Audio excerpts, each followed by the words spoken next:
olsa 1 manata istəyirsən? Uşağın hüquqlarını niyə pozursa, onun təhsil almaq hüququ var. Ay xanım, uşaq mənimdir. İstərəm vuraram, istərəm öpərəm, istərəm məktəbə göndərərəm, istərəm alma satdıraram. Qoy gedir. Ben sana da saat sattırmam olmur.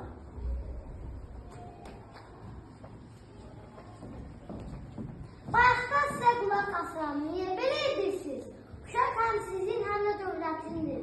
Uşağın müdafiə hüququ var. Siz onun hüququnu tapdalaya bilməzsiniz. Ay qardaş, uşaq mənimdir. İstərəm vuraram, istərəm öpərəm, istərəm məktəbə göndərərəm, istərəm alma satdıraram. Uşağın qarşısına dövlət qalır. Dövlət onu qoruyur. Əks halda sizləri alacaksınız. Yaxşı, mən səhvini başa düşdüm. Bir də uşağımın hüququnu pozmayacağam. Onu oxuması üçün əlimdən gələnini eləyəcəyəm. Ürək, qızlarım bərpa oldu. Yaşasın!